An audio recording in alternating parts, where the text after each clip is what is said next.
আর এই শাসকেরাই এক সময় যেভাবে সুন্দর করে কথা বলতো, তারা আজ কুৎসিত করে তারা কামরসকে কোথাও চুরি করে নিচ্ছে, কোথাও হাস্যরসকে বিকৃত করছে, অথবা কাম ভাবের বিকৃতি ঘটাচ্ছে কিছু পার্টিকুলার নির্দিষ্ট স্থানে।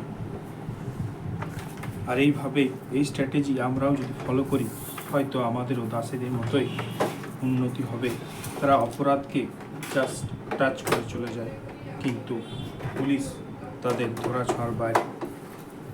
পুলিশও তাদের কাছে খিস্তি খেয়ে বোকার মতন তারা হেঁটে ঘর ঢুকে যায়, কারণ আমি তার সাক্ষী। আমি নিজের চোখে দেখেছি, হয়তো আমার কাছে প্রমাণ নেই, হয়তো আমি এর জন্য দোষী অপরাধী প্রমাণিত হতে পারি, তবে হয়তো পুলিশও নিরুপায়, কারণ দাসেরা কাউকে কেয়ার করে না, কাউকে পরোয়া করে না। না পরোয়া করে পুলিশ, না পরোয়া করে মানুষ। তাদের কাছে তারাই হচ্ছে সর্বে সর্বা। আর এই দাসেরাই যাদের নাম করা এবং বদনাম করা দুই আজ বেশ ঘৃণ্য হিসেবে তারা প্রচার করেও, তাদের প্রচারের পদ্ধতিও বেশ অদ্ভুত। আর যেভাবে হিন্দু নারীরা যেভাবে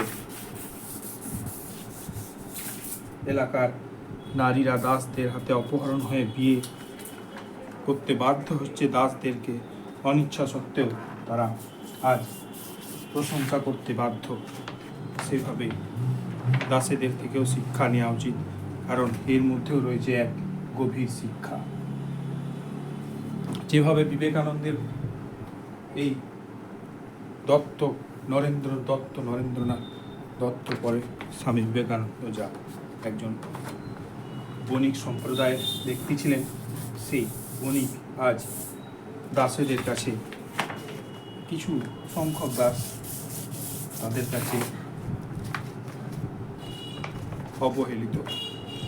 আমি কথা বলছি বড়জোড়া থেকে শ্রী প্রিয়তনু পাল, আর আমার পাশেই রয়েছে দাসদের কতগুলি দোকান, সহদেব দাস, তার ছেলে, ভাইপো ইত্যাদি, পরিমল দাস, লক্ষণ দাস। পরিমল দাস হচ্ছে লক্ষণ দাসের ভাড়াটে, আর পরিমল দাসের সাথেই কাজ করে অলোক দাস, অশোক দাস।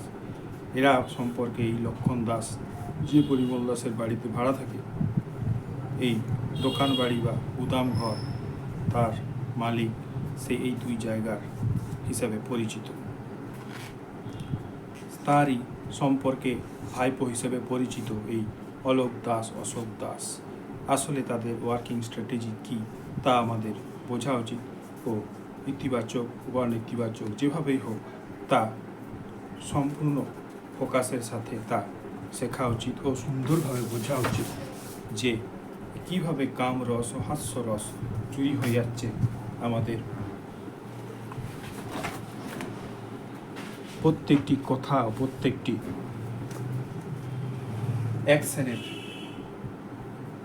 দ্বারা। তাদের প্রভাব যে কী সুদূর প্রসারী, ও ছাত্রদের উপর ও কর্মজীবী, শ্রমজীবী, বিশেষত ছাত্র ও গরিবদের উপর তাদের প্রভাব সর্বোচ্চ। দুর্বল শ্রেণীর মানুষের উপর দাসেরা যেভাবে এককালীন শোষিত হতো, অত্যাচারিত, নিপীড়িত হতো, আজ হয়তো তার সঠিক প্রতিশোধ তা ফিরিয়ে দিচ্ছে দাসেরা।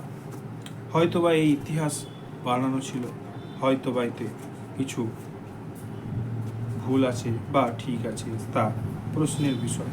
তবে দাসদের প্রতি এই অত্যাচার তা কখনোই যদি সত্যি হয় মেনে নেওয়া।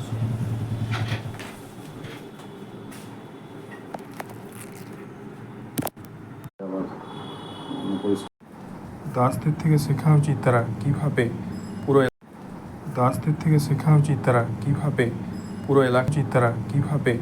পুরো এলাকাকে পুরো সাম্রাজ্যকে বাড়িয়ে চলেছে, দখল করে চলেছে। এইভাবে তারা যে সাম্রাজ্য গড়ে তুলেছে, যার সংজ্ঞা তাদের নিজেদের তৈরি, এবং তাদের ঐতিহাসের তৈরি যে খেদ ও আক্ষেপ তা থেকেই জন্ম হয়েছে তাদের এই মোটিভেশন বা উৎসাহ, যার কোনো ভাষা, শব্দ বা ভাব কী দাঁড়ায়, তা যারা হয়তো একটু পড়াশোনা জানে বা অল্প যারা মোবাইল ঘাঁটে অথবা টিভি দেখে বা পেপার পড়ে বা বই পড়ে, তারা হয়তো বুঝতে পারবে যে এ কী বলতে চাইছে বা কী বলতে চাওয়া হচ্ছে। তাদের এই উৎসাহ, মোটিভেশন, আজকাল তো মোটিভেশনাল ভিডিও অনেক রয়েছে, তো এই উৎসাহ থেকেই তাদের বা এই যে পাওয়ার অফ নেগেটিভিটি, যে রাগের শক্তি, পাওয়ার অফ ঋণাত্মকতার বা ধ্বংসের শক্তিকে তারা সৃষ্টি করে চলেছে। তাদের ইতিহাসের যে করুণ যে ইতিহাস, তাদের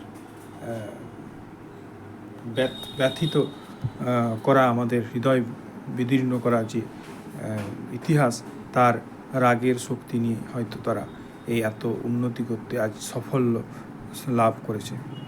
তাদের এই উন্নতি, তাদের এই অ্যাগ্রেশন, তাদের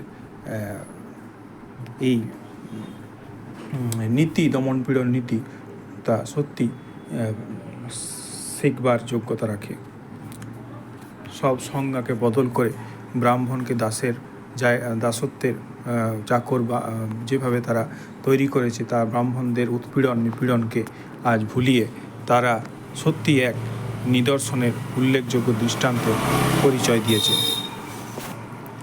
আজ এই দাসেরা যেভাবে তাদের বদনাম করা হতো ইতিহাসে, ঠিক সেইভাবেই তারা বদনাম দেয় আজকের সমাজের, এবং সেইভাবেই তারা প্রতিশোধ নিয়ে চলে। তারা ভদ্র অভদ্র, আজ যেভাবে তাদের উপর অত্যাচার করা হতো এবং তাদেরকে এক পশু সুলভ আচরণ করা হতো, পশুর চোখে দেখা হতো, ঠিক সেইভাবে আজও তারা ঠিক তার ডবল, দ্বিগুণ হারে ফিরিয়ে দিচ্ছে তাদের এই ইতিহাসের বর্ণনা করা বাস্তবতাকে। ঠিক যেন একটি জানোয়ার যেন তার বুদ্ধি ফিরে পেয়েছে, এবং তাদের সত্যি যে সিনেম্যাটিক যে প্রত্যাবর্তন, তা সকল দাসদেরকে দেখে শিখবার বা সকল নাগরিকের দেখে শেখা দরকার, যে কিভাবে মানুষকে দমন পীড়ন এবং এর মাধ্যমে উচ্ছেদ করা যায়। দমন পীড়নের দ্বারা কিভাবে মানুষকে উচ্ছেদ করে এবং মানুষের মনে বিভ্রান্তি তৈরি করে কিভাবে একজন যোগ্য ব্যক্তিকেও অযোগ্য ভাবিয়ে তোলা যায়। তাদের এই যে ভাবনা দেওয়ার বা মনকে ভাবিয়ে তোলার যে অদ্ভুত স্কিল, যা আমরা তান্ত্রিক বিদ্যা রূপে অনেকে বলে থাকি, তার এই অদ্ভুত দক্ষতা একমাত্র তারাই হয়তো খুব ভালো করে এগুলো পারে। যা ভাবছি তা হয়তো আমরা নিজেরাই ভাবছি, কিন্তু কখনো কি ভেবে দেখেছেন যে যা ভাবছি সেগুলো সত্যি কি আমি পুরোটাই নিজে ভাবছি, কি আশেপাশে কেউ আমাকে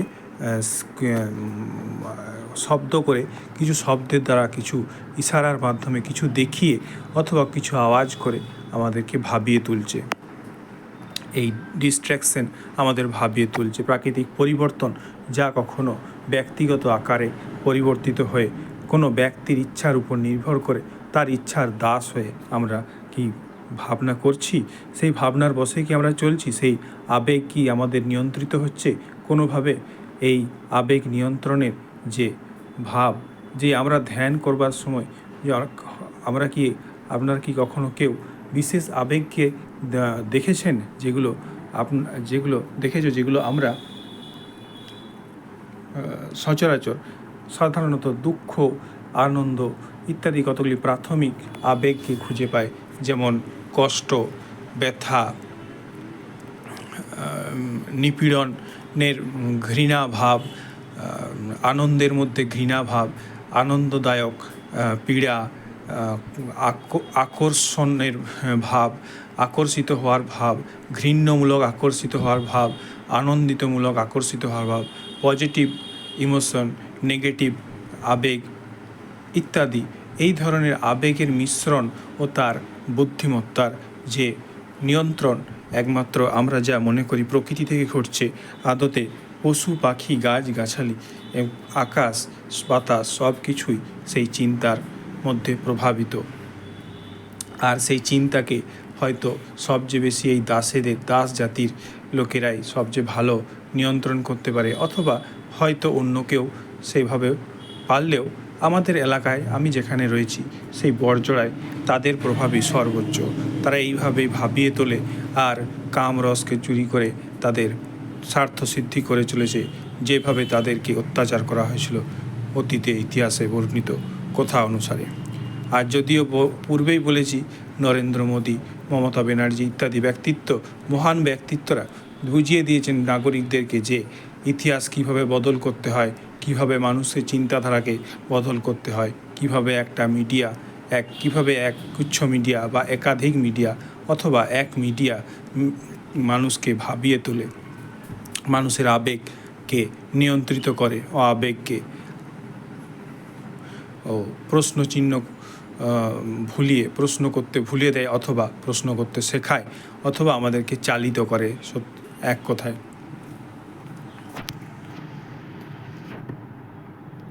এই চালিত করা ও চালিত করার ক্ষমতা, দক্ষতা, এর ভিতরেই রয়েছে দাসদের প্রভাব, যা এক কথায় প্রভাবশালী ব্যক্তিত্ব হিসেবে ফুটে উঠেছে আজ দাস বংশের মানুষেরা। ইতিহাসে বর্ণিত কথা অনুসারে যা এই গত আমাদের 10-15-20 বছর আগেরই ইতিহাস, যেখানে আমরা পড়েছি দাসদের যথেষ্ট প্রশংসা, যেখানে প্রশংসার ভাব রয়েছে এবং তাদের অত্যাচারের মাধ্যমে এই কথাই তুলে ধরা হয়েছে যে দাসেদের উপর হয়তো সর্বোচ্চ যে অত্যাচার হয়েছে, তাই দাস যদি এই অত্যাচার করে তাই আমাদের মনস্কামনা পূর্ণ করে, মনের সন্তুষ্টি এইভাবেই তৈরি হবে যেভাবে আমাদের শিক্ষা দপ্তর বুঝিয়েছে যে দাস কিভাবে অত্যাচারিত হয়েছে।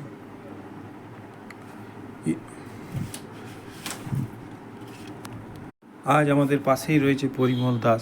সে যেভাবে তার সব নীতিকে তোয়াক্কা না করে সব কিছুই নিজের নিয়ন্ত্রণে ও নিজের একাধিক লোকশক্তি ও লোক বলের সাহায্যে সে নিজে হোক অথবা তার চক্রের লোক হোক, তার ইচ্ছা আজ সমবেত ইচ্ছা, তার ব্যক্তিত্ব আজ সমবেত, আজ সত্তায় রূপান্তরিত হয়েছে তার ব্যক্তিত্ব, তার ইচ্ছা ও তার লক্ষ্য। সে আজ নিরুপায়, সে আজ চাইলেও চুপ থাকতে নিরুপায়, কারণ সে অন্যের দ্বারা নিয়ন্ত্রিত। সে নিজে জায়গাটি ভাড়া নিয়ে আজ লোকের কাছে প্রচার করে চলেছে সে জায়গা কিনে নিয়েছে। জায়গা কিনে এইভাবেই তার myth power of false talk use করে। এইভাবে প্রত্যেকটি লুকিয়ে থাকা শক্তির সঠিক উপযোগ করতে আমাদের তাদের কাছ থেকে যথেষ্ট শিক্ষা গ্রহণ করার আছে। যেমন সমবেত হওয়ার শক্তি, যে ঐক্যবদ্ধতার শক্তি, এই ঐক্যবদ্ধ হয়ে কিভাবে অপরাধকেও এক স্বাভাবিকত্বে পৌঁছে দেওয়া যায় ও প্রমাণ কীভাবে লোপাট করতে হয়, তার অত্যাচারের একমাত্র সঠিক ও বেস্ট জবাব তারাই দিতে পারে।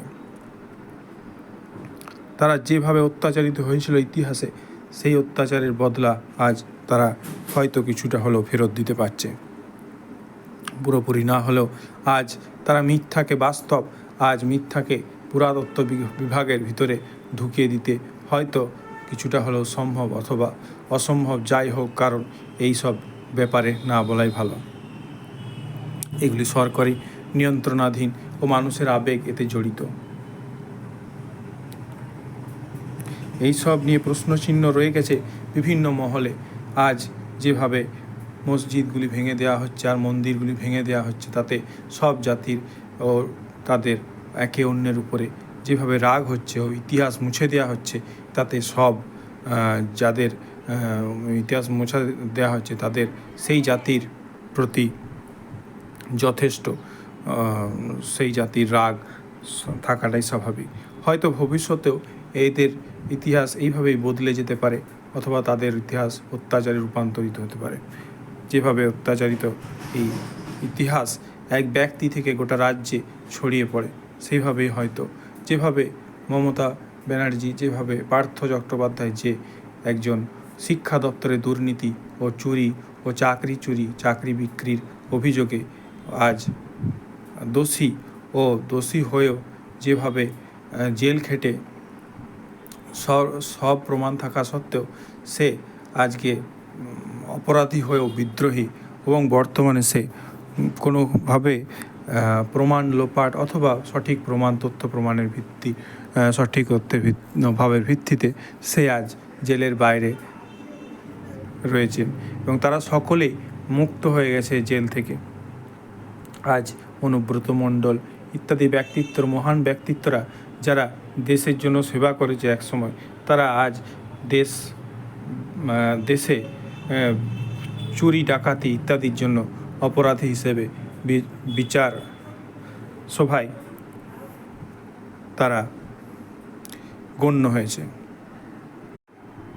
যেভাবে সাদ্দাম হোসেনকে আমেরিকা শাস্তি দিয়েছিল, যেভাবে খুনি সাজা ফাঁসি, সেইভাবেই হয়তো কত মানুষের ফাঁসি হয়ে যাচ্ছে। আর এভাবেই শত শত দাসদের ফাঁসিতে ঝুলিয়ে দেওয়া হতো। আগে গাছে বেঁধে দড়ি দিয়ে গলায় ঝুলিয়ে দেওয়া হতো, তা আমরা ইতিহাসে বা সিনেমাতেও দেখেছি। এই দাসত্ব প্রথা ছিল গোটা পৃথিবী জুড়ে। এই দাসদের প্রতি এই অত্যাচার, তারা যে কি ঘৃণ্য, কি নৃশংস, পীড়াদায়ক ও তার যে করুণ পরিণতি, একমাত্র সেই বাস্তবকে যারা উপলব্ধি করেছিল, অনুভব করেছিল, তারাই হয়তো বুঝবে। তারা ভাববে যে নৃশংসতা ঠিক কোন জায়গায়, আর সম্মানের অর্থ ঠিক কতখানি। সম্মান বলে আদৌ কি কিছু ভাব তাদের মধ্যে যদি এতটুকু থাকতো, তাহলে তারা হয়তো ভালোবেসে তারা সব অপরাধকে, যেভাবে যিশু ক্ষমা করে দেয় ও তা নিজের কাছে নিজের সেই অপরাধের বোঝা, অপরাধের দায়িত্ব নিজের কাঁধে নিয়ে নেয়, সেইভাবে তারা হয়তো ভালোবেসে একে অপরের অপরাধের বোঝা নিজেদের কাঁধে নিয়ে সবাই মিলে একসাথে খুশি হয়ে চলতে পারত।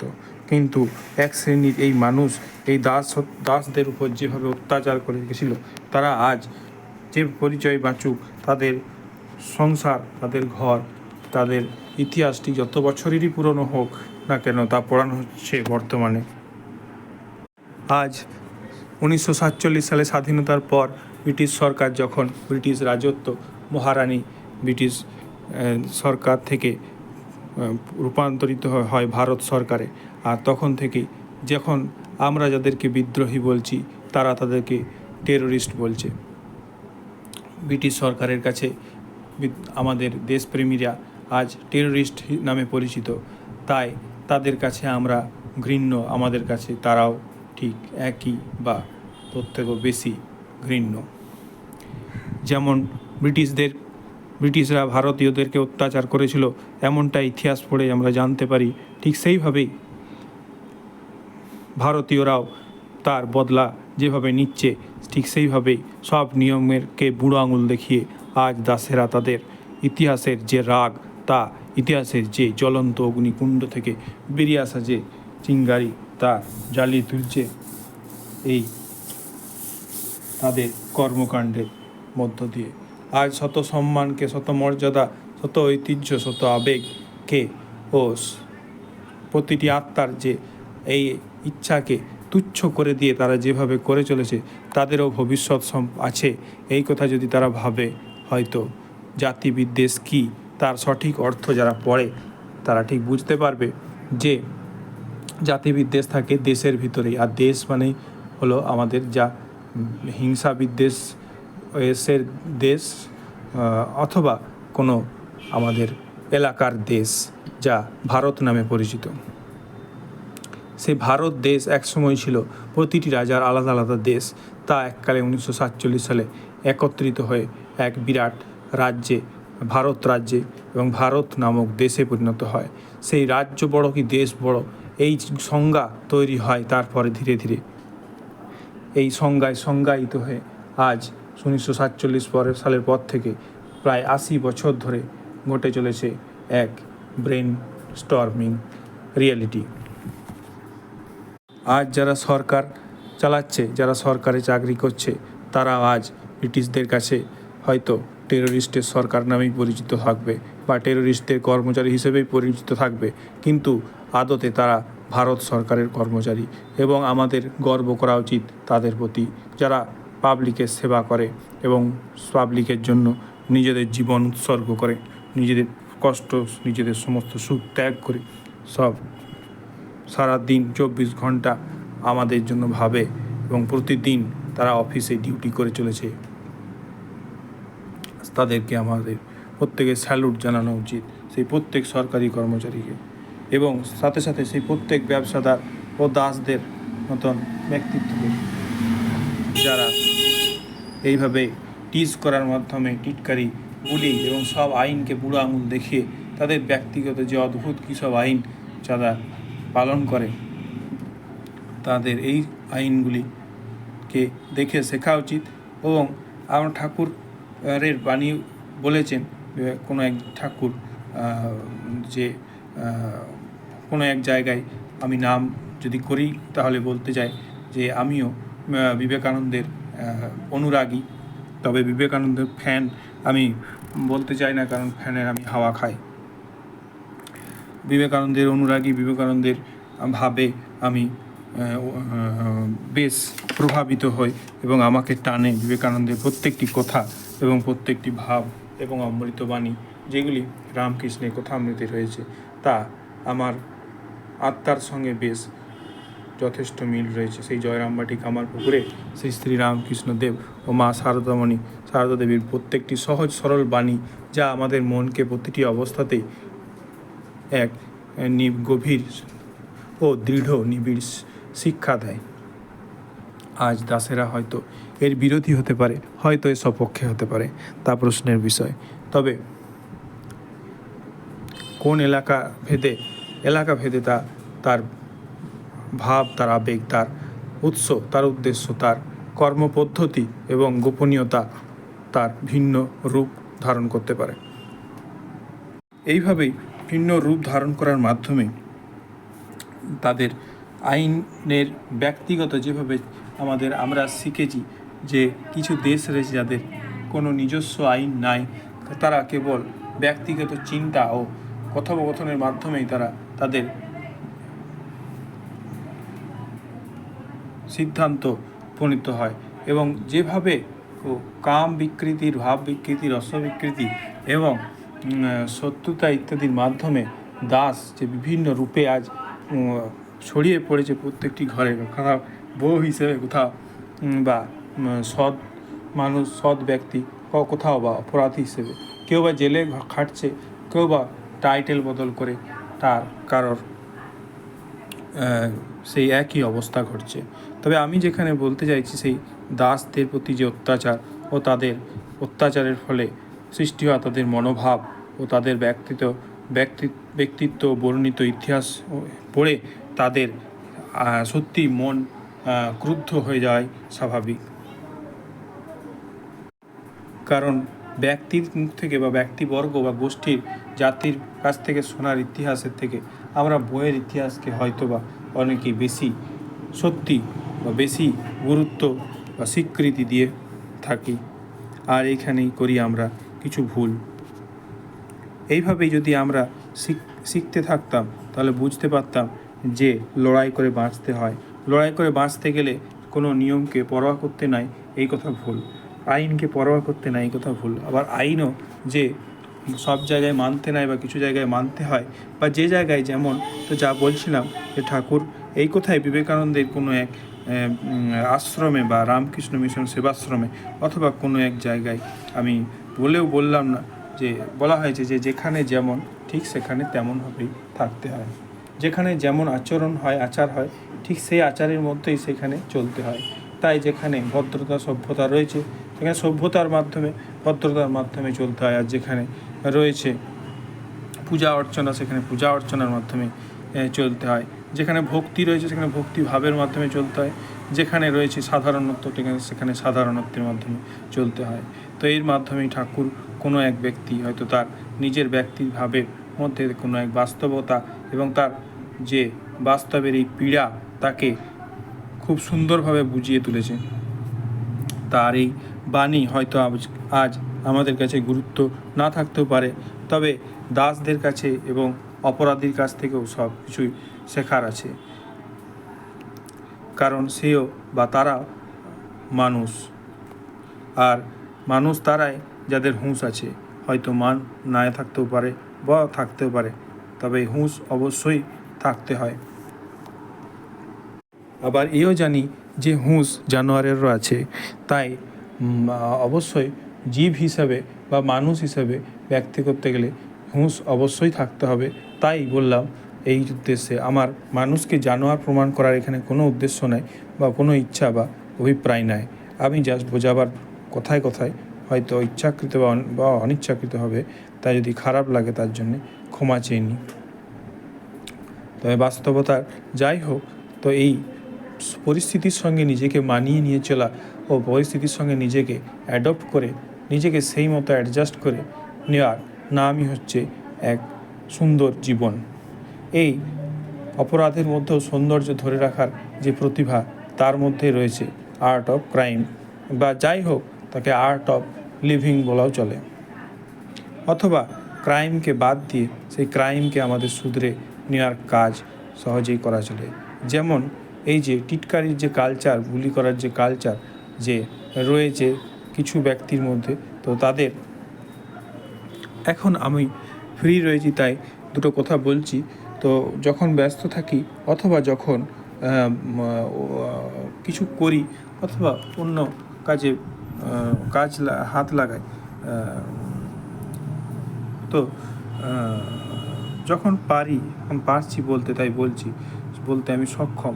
এখন ব্যস্ততার মধ্যে ঠাকুর এও বলেছে যে যখন আমরা ব্যস্ত, when you are busy everything is easy, when you are lazy nothing is easy.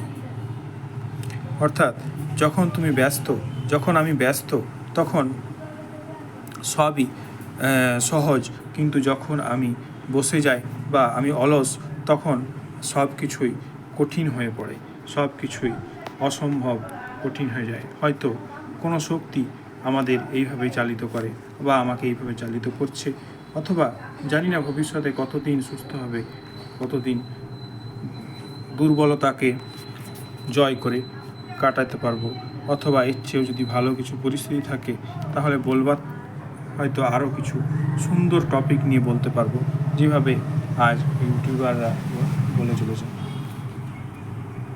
তাদের বিভিন্ন গণ্যমান্য মহান ব্যক্তিত্বরা আজ এই মোবাইলের সেই সাধারণ স্ক্রিনের মধ্যে যেভাবে ফুটে ওঠে, তা সত্যি প্রশংসনীয় ও তাজ্জবও বটে।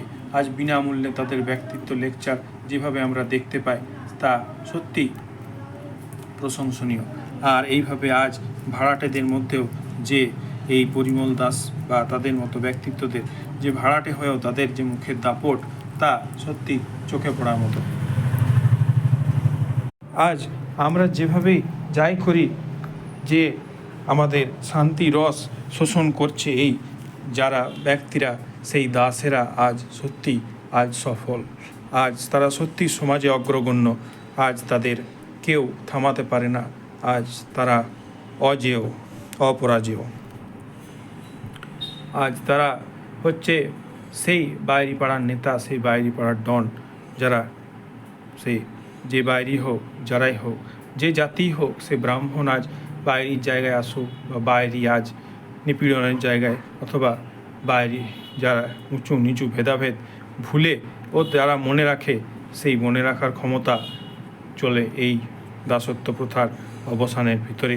পরের তার সাইড ইফেক্ট, তার আফটার শক। স্বামী বিবেকানন্দ একজন সুবর্ণ বণিক হয়েও তিনি যেভাবে সারা দেশকে জাতীয়তাবাদের চেতনায় উদ্বুদ্ধ করেছিলেন, সেই ধর্মভাবে জাতের মহাসম্মেলনে, আমেরিকার সর্বধর্ম মহাসম্মেলনে যেভাবে Swamiji brothers and sisters of America বলার সাথে সাথেই তিনি শত সহস্র কোটি এবং বহুক্ষণ ধরে হাততালি পেয়েছিলেন, তা সত্যি প্রশংসনীয় তো বটে। কিন্তু হয়তো অন্য কেউ এই কথা যদি বলে, সে হাততালি না পেতেও পারে। তাই এই কথার মাধ্যমেও দাসেদের দাসত্ব প্রথার যে প্রভাব হয়তো আমি কিছুটা বোঝাতে পারছি। মানে বলতে চাইলাম যে হয়তো কোনো এক যেটা আমরা শুনেছি যে স্বামী বিবেকানন্দ, যা অর্থাৎ পূর্বে যিনি যে ব্যক্তি ছিলেন, পরবর্তীকালে তিনি বিবেকানন্দ নামে পরিচিত হয়ে গোটা পৃথিবীতে তার বাণী প্রচারিত হয়েছে ও তার যে প্রভাব, তার পুরুষত্ব, তার মিশন অ্যান্ড ভিশন গোটা পৃথিবী জুড়ে প্রচারিত। সেই রামকৃষ্ণ মিশন এবং তার শিক্ষা এবং শিক্ষা প্রতিষ্ঠানে তার প্রভাব, তার যে কৃতকার্যের যে ফল, তা ছড়িয়ে উঠেছে গোটা বিশ্ব জুড়ে এবং তথা সারা বাংলা জুড়ে। অ্যাকচুয়ালি সারা বাংলা জুড়ে রয়েছে শত সহস্র এই সফল যুবক যুবতী ও তরুণ ও ব্যক্তি, কচি কাঁচা বালক বালিকা, যারা এই রামকৃষ্ণ মিশনে পঠন পাঠন করে। এই বিবেকানন্দের দ্বারা সৃষ্টি করা এই রামকৃষ্ণ মিশনে রয়েছে প্রচুর সফল ব্যক্তিত্ব। তাদেরকে স্যালুট জানিয়ে, সম্মান জানিয়ে আমি এই বক্তব্যে আমার কৃতজ্ঞতা জানাতে চাই। আজ হয়তো এই জন্যেই গ্রাম বাংলা পিছিয়ে রয়েছে আর শহর দ্রুত এগিয়ে চলেছে। আর শহরের হয়তো লোকেরাই গ্রাম বাংলাকে এই পিছিয়ে রাখতে সাহায্য করছে, পিছিয়ে রাখার পিছনে মদত দিচ্ছে। কিন্তু সাহায্য বললে এটি অনর্থ হয়, তো এখানে পিছিয়ে রাখতে মদত দেয়, কারণ তারা পিছিয়ে পড়া এলাকা দেখে নিজেদের এলাকাকে বেশ এগিয়ে থাকা দেখতে বেশ পছন্দ করে এবং ভালোবাসে।